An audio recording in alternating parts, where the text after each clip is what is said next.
Let's go ahead and do the intro. It is welcome to MS Office Hours. It is Thursday, August 24th. My name is Heather Cox. With me today are my co-hosts.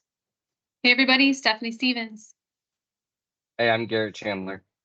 And I'm Andrea Singrio. All right, and we are very excited today, and I have promised them that you will be a lovely, lovely audience for them because I know how wonderful this crew is. But we are very excited. They're going to tell you about themselves, so I'm not going to say too much about them, but we're very excited. We were very fortunate to have interns with us for the last 12 weeks. Tomorrow is their last day. So Matteo and Ishita are going to be presenting to you today. They're going to be sharing about what they've been working on. But we want to share some amazing thanks. John is my co-manager for Modern Work CSAs. We were very fortunate to be their official managers, but I want to give a huge shout out to Darren and Andrea, who worked regularly with Matteo and Ishita. They were side by side with them through this whole process. They were incredible. We love them. We are going to be so sorry that they are leaving us, but we are very excited for them to do their presentation for you today. So we'll turn our cameras and mics off, and Ishita and Matteo, the floor is entirely yours. Can I have Thank you so much, Heather. Yeah, go ahead. Heather? Yeah, forgot to give you Thank you. those. We'll do those right now. Get you upgraded there. Let me go do that, unless somebody beats me to it on our end. I'll just make noises till I do it. Here we go. Ishita, make presenter. There you go. And Matteo, I'm on to you next. Should have done that before. I'll talk a little bit while Ishita gets us prepared. But yeah, it truly has been an amazing experience. We're going to introduce ourselves more in a second. But, well, I guess we could also do it now. I mean, either way works. Oh, it's ready. There we go. So yeah, I've heard only great things about these office hours calls. I've actually gone to the one last week and a few weeks ago, and it's just a wonderful group of people. So it's really my pleasure to take up one of the weekly presentation slots along with Ishita here. So thank you so much, everyone, for having me and listening to our presentation. So yeah, so we're gonna talk in depth about everything educators need to know about AI and Copilot, and we're the interns. And I'll pass it off to Ishita to introduce herself first. Hi, everyone. I'm Ishita, and so I am going to be an incoming senior at Cal Poly SLO, which is a school in Central California, and I study business administration with a concentration in information systems and a minor in sales. And passing it off to Matteo again. Yeah, and I am a rising senior at Gonzaga. Actually, head back to college tomorrow. And yeah, we're a basketball team and a college. If there's any Zags here, please ping me, and we got to meet in person in Spokane. But yeah, without further ado, let's get started. Next slide, please.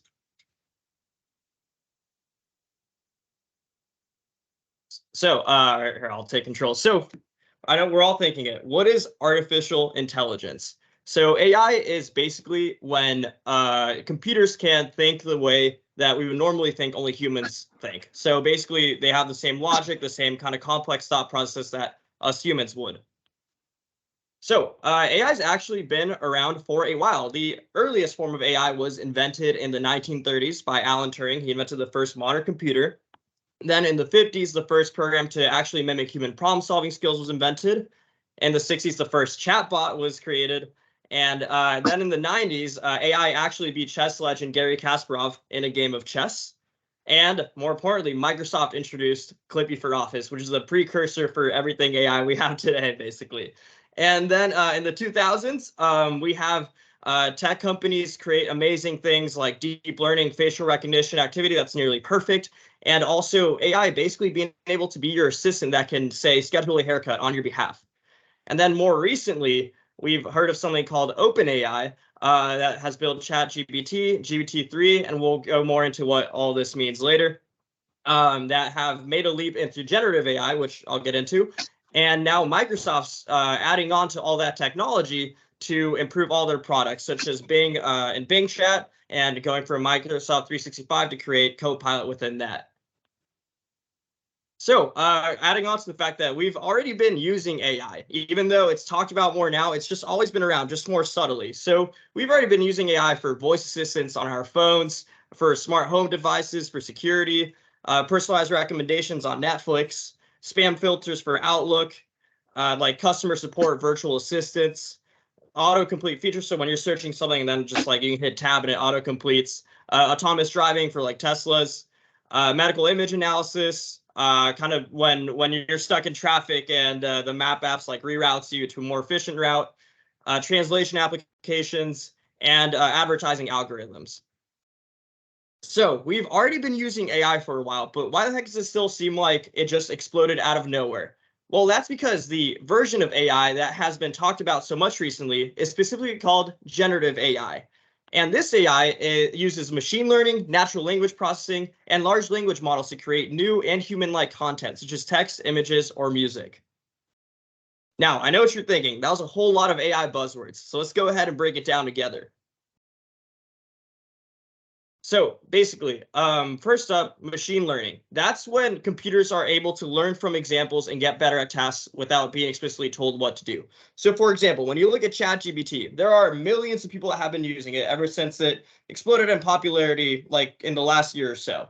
And every time someone uses this, the machine actually learns from those interactions and then improves itself a little bit. So you can only imagine how quickly and how rapidly and efficiently ChatGPT and Bing Chat are becoming amazing tools because of just how many people there are using it for a variety of purposes. And natural language processing is the ability for computers to understand how us humans write, answer questions, or like even use slang. So that's why you don't need to have perfect grammar or even speak in code when you type in a prompt to Bing Chat or ChatGPT. It knows what you mean basically. So it's very intuitive. And lastly, large language models are basically the backend like data sets that these tools are trained on. So we'll get more into how Bing Chat and ChatGPT use these, but based off all this data that these machines have access to, they kind of learn how words and sentences fit together, so they become logical, and they're able to kind of grab all those components and generate completely new, like original text. So let's talk about what OpenAI is. So we've heard a lot about it, but what is it really? So OpenAI invented GPT, which is, or depending on which version you use, there's multiple out there. GPT 3, 3.5, and 4. 4 is the most recent and powerful one. Bing Chat uses this too. And this is short for Generative Pre-trained Transformer, which basically is fancy for very smart machine. And the tools that are created based off of this backend are ChatGPT and DALL-E. ChatGPT is the one that you can use to write in like written prompts to it. It's just kind of like a chat bot that you can ask anything to. And DALL-E basically creates images based off of a description that you give it. So how does this relate to Microsoft? So we know Microsoft is, responsible for amazing tools like Bing, Teams, Azure, Word, Excel, and so much more. So basically, Microsoft has a partnership with OpenAI, where they gave OpenAI a lot of money, a lot of huge investment, so they can keep on developing amazing tools. And in return, Microsoft gets access to those amazing tools from OpenAI. So now they get to use GPT, the same technology for ChatGPT and DALL-E, to create kind of like extensions such as Bing Chat, Copilot, and for more technical people out there, Azure OpenAI. So let's go deeper into those. So first off, Bing Chat. So starting off with the commonalities, Bing Chat and ChatGPT are both basically chatbots, and they use GPT, so the technology created by OpenAI. And the differences are that Bing Chat, its data, it's based off of the Bing search engine. So anything, so if you go on Bing and search something, anything that's kind of like the search results, all of that data is basically used to like fuel Bing Chat. So which gives it a huge advantage because it allows the data that it gives you to be in real time. So if an article came out yesterday about a topic that you're asking Bing Chat about, that article could be referenced in that response from Bing Chat. There's also different modes, so you can have it be more research-based or more like creative. So if you're trying to create, marketing material or just poem, like Bing Chat can do that, or you can have it be more research to help you kind of write a research paper, for example. So it's tailored that way. And then with ChatGPT, it is more isolated because the data that it uses, whether it's like 2020 or 2021, that's when like the data cuts off. So basically, like if there were like articles that came out like in the, like for example, if you ask ChatGPT about Bing Chat Enterprise, it might not give you too much information because that's like super recent. So which makes the data that it does have access to, it makes it be able to create very creative responses because it's kind of like mastered kind of the old data it has, but also at the disadvantage doesn't let you kind of talk to it about more recent stuff. So, and it has one mode, but it does typically help with more creative prompts like, like writing stuff. So from a more like education lens, the learning accelerators you all know and love actually use a lot of AI. So with reading progress, AI is used to analyze the audio and video recordings and kind of give feedback to students on like all things like reading fluency, accuracy, and can also like help identify errors and give you recommendations on how to improve them. Reading coach, pretty similar thing. It can help assess like students' performance with reading. And with Search Coach, it helps you basically filter out like kind of like unwanted web results because just like on Bing, Google, whatever it is, like there's just like you can get anything from searching up on the web. So AI helps you through Search Coach make sure that all the content is like basically appropriate for a student to play around with. And Search Progress basically also helping like track students like performances with search, give recommendations on how they can improve more. And for Speaker Coach, also kind of helps them identify key aspects to improve on, such as like pitch, volume, pace, fluent word, pauses, eye contact, all of those like very subtle components that make a good presentation an amazing one. And lastly, with Reflect, AI helps students kind of like, it takes in kind of like their emotions, their feelings, their feedback on a lot of things, like their mood, and provide the right resources to help you kind of improve those things or to cater to those feelings. So now we've gone over those products. Let's go over a super cool one. I'll pass it off to Ishita for Copilot.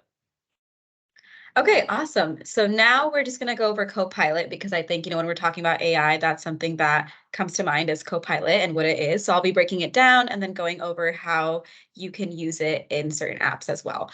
So quickly, a quick refresher of Copilot. It is a processing engine that combines the power of large language models with your Microsoft Graph data and Microsoft 365 apps to capture the natural language commands to produce content, analyze data, build presentations, and so much more.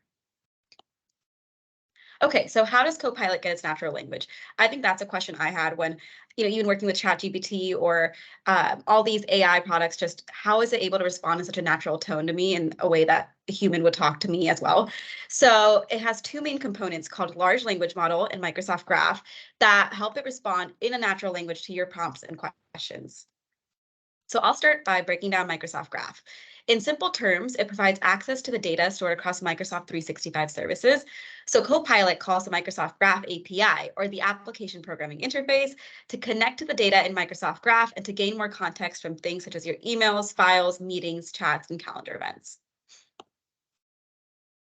And so, as you may remember, Matteo just went over what large language models are, but I'll do a quick refresher as well. So large language models are computer programs that have been trained on massive amounts of public data, including books, articles, and websites, to learn language, context, and meaning.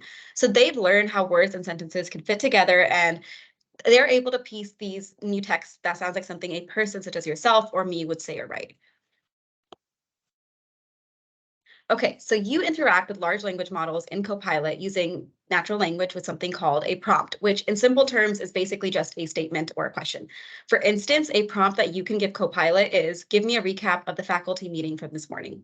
So when you ask a question in the prompt, the large language model generates a response based on its public data training and understanding of context, which it gets from Microsoft Graph, as I mentioned before, and also the questions that you're currently asking. So as you continue to get more questions and responses from Copilot, the large language model is temporarily getting more context from whatever you're talking about. But something important to remember is that Copilot only remembers the conversation while you're in that conversation. So once you close that chat tab with Copilot, it won't remember the conversation that you had, and you have to remind it of the data the next time you use it. Okay, so now let's piece all this information to understand how Microsoft 365 apps, large language models, and Microsoft Graph work together in Copilot. So starting off, Copilot has its own default prompt, which includes things like where to search to find the right information for a prompt, such as calling the Microsoft Graph to gain more context through your recent documents or messages. And importantly, so this default prompt that Copilot already has gets appended to your prompt with whatever you asked Copilot, and it will basically work together to combine the default prompt with your prompt plus any additional information it's gathered, and will form one long prompt to present to the large language model in order to generate a response to your questions. Okay, so now let's get into how you can actually use Copilot as an educator. So the goal is that Copilot works alongside you, embedded in the apps that you're already using on a daily basis, such as Outlook, PowerPoint, Excel, Word, and Teams. So as you know, these are products that we're already using, and you don't have to go anywhere else to find Copilot. It's already embedded in the apps that you're using. So in these apps, using just your words, you can ask a question and Copilot will go to work gathering information from across your data and apps to give you answers that are relevant to whatever you need help with. Okay, so let's start off by explaining Copilot in Word. So with only a brief prompt, Copilot in Word will automatically bring information from across your organization as you see fit. So as an educator, here are a list of prompts that you can ask Copilot when planning class activities or lesson plans, or simply just writing a quick document that needs to be, more concise or more professional. Basically, it really just makes it more productive and efficient to work on anything. So I'll show you a quick video over here that will show how you can use Copilot in Word.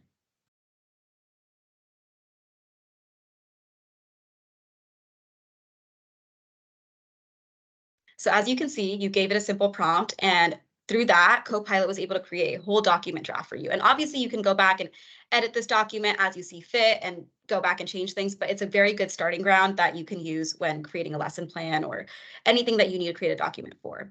So additionally, with PowerPoint, you can utilize Copilot to become your storytelling partner. It can transform existing written documents, such as lesson plan or notes you may already have, into decks complete with speaker notes and sources. Or for example, let's say you want to do a review session with your students on a bunch of topics that you've covered in the past month. So obviously you don't have time to go in depth into each presentation again, and you want to do a quick review. You can tell Copilot, based on all this information, create a quick, brief, concise summary for a review session, and it will give you a slide deck for that as well. And so as you look on the, let me go back. So as you can look on the, I don't know why it's not loading, but basically this example is showing you how if you just tell them, oh, based on this document, create a PowerPoint presentation for me, Copilot will be able to do that as well. Okay, so moving on to Excel. So with Excel, as an educator, you're always analyzing data and looking at grade books and figuring out, which students need more help. And it can be a lot to look through these manually and be able to figure that out. But with Copilot, you can tell Copilot, based on the gradebook data, analyze which students could use more guidance, or just, recognize which subjects need more help. So, for example, let's say you take a test and you have all the data on which questions students did good on and which questions, people were getting more wrong. So that Copilot can analyze for you and tell you, oh, you should focus on this. Okay. So now moving on to Outlook. So as an educator, I know that you're receiving tons of emails ranging from faculty members to students to parents. So Copilot in Outlook works with you in your inbox and messages, so you can spend less time sifting through all these emails and actually focus on teaching and doing the job that you're there to do. So for example, some example prompts that you can ask Copilot on Outlook is summarize the emails I missed while I was out. So, if you're out for a week and you come back, you have thousands of emails in your inbox that are unread. It will summarize the important ones that, you should read right away. And then you can go through and later sift through the ones that are just the other thousands of emails that you have. And also another quick prompt that you can ask Copilot in Outlook is drafting a quick email or, sending out an invite for an event. It's very easy to do with Copilot. You just tell it to do it and it will do it. So that's great. And then lastly, Copilot in Teams, it's a great tool for when you're working on any common tasks that you have, such as creating meeting agendas based on previous chat history, identifying the right people for checkups, and scheduling the next check-in with, for example, a parent or other faculty members. And another key feature of Copilot in Teams is that, let's say you missed the first half of faculty meeting. Copilot gets you the answers to these specific questions that you may have about, like what was talked about in the faculty meeting for, let's say, student lunches. I don't know. But yeah, that's an example you can ask. And even if you weren't there for the meeting, Copilot will summarize and tell you what was said about that topic. So here, I'll give a quick video to show you how you can use Copilot in Teams.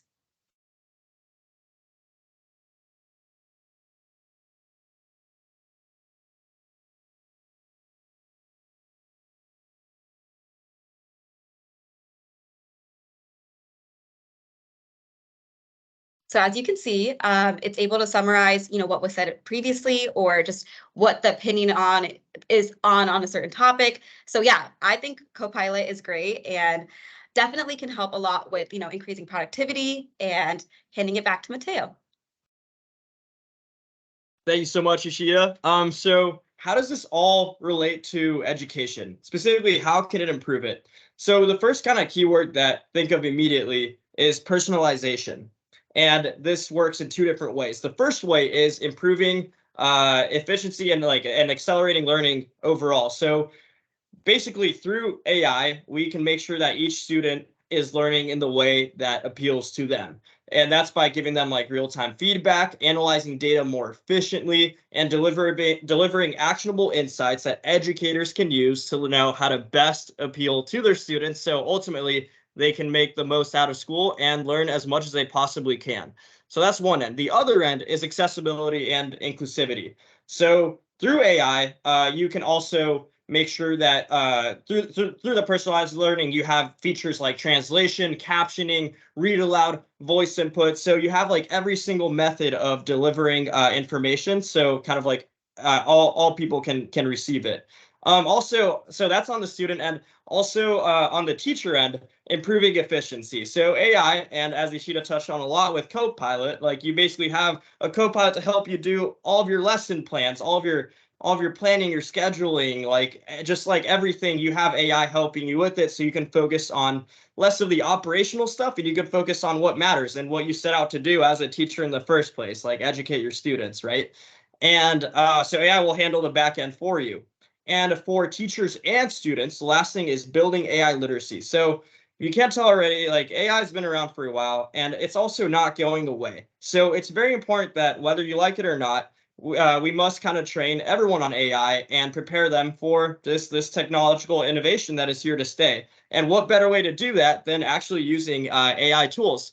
So yeah, I hope you all enjoyed this presentation and that you have enough takeaways that you can use to improve education through AI. And this is really like the last like call slash like activity Sheeta and I are doing for our internship. So we really saved the best for last year. And thank you again for everything, Heather, John, Andrea, and Darren, and the rest of the education team, and all of you here at Office Hours for making my internship experience amazing.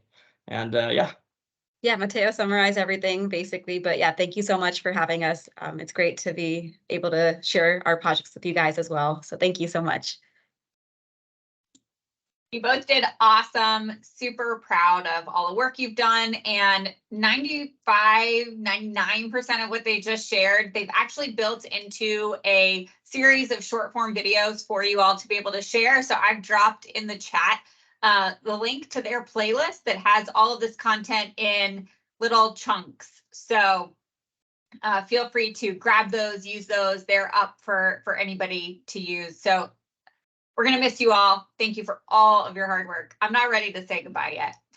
No, I told them that they still have to talk to us. But the playlist that is linked is all of those videos, including this one, will be, those videos are already, that is linking you to the Office Hours channel, but we've made a playlist with their intern projects on there. And honestly, they're great for that. As you can see, like that basic knowledge. I know that there were plenty of things I learned. Like when they went over this with us in the beginning, I was like, I didn't know that. For the sake of time, we're not going to go with questions right now. I also know that there are questions that were in the chat. There are still some things we are all learning as well and getting some answers to for you. So the question for hand raise, if you can put it in the chat, because there are lots of ones in the chat that I think we need to follow up on that I'm really, really curious about myself. And so we will make sure to find those. Last week's recording, no, but Garrett, do you have an update for us?